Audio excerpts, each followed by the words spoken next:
Alphonse Daudet, Lettre de Montmoulin, la diligence de Beaucaire.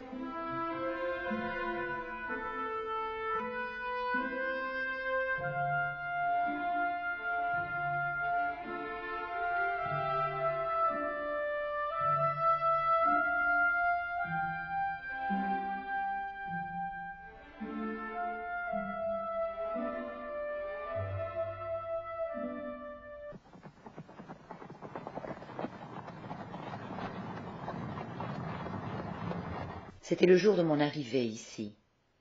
J'avais pris la diligence de Beaucaire, une bonne vieille patache qui n'a pas grand chemin à faire avant d'être rendue chez elle, mais qui flâne tout le long de la route pour avoir l'air le soir d'arriver de très loin.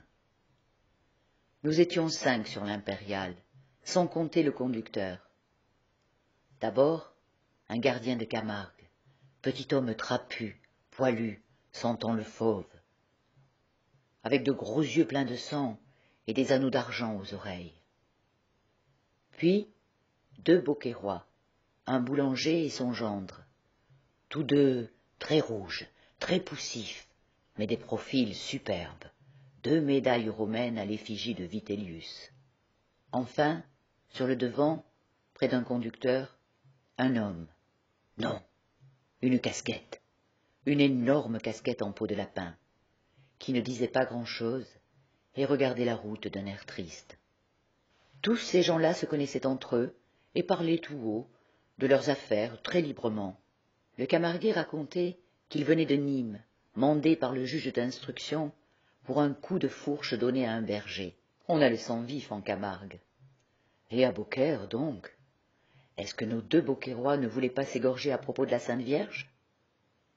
Il paraît que le boulanger était d'une paroisse depuis longtemps vouée à la Madone, celle que les Provençaux appellent la Bonne Mère, et qui porte le petit Jésus dans ses bras.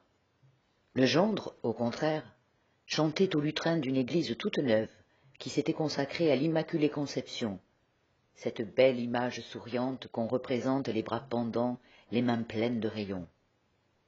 La querelle venait de là, et il fallait voir comme ces 2 bons catholiques se traitaient, eux, et leur Madone. « Elle est jolie, ton Immaculée. Va-t'en donc avec la bonne mère. Elle en a vu de grises la tienne en Palestine. » « Et la tienne? Ouh, la laide! Qui sait ce qu'elle a fait? Demande plutôt à Saint-Joseph. » Pour se croire sur le port de Naples, il ne manquait plus que de voir luire les couteaux.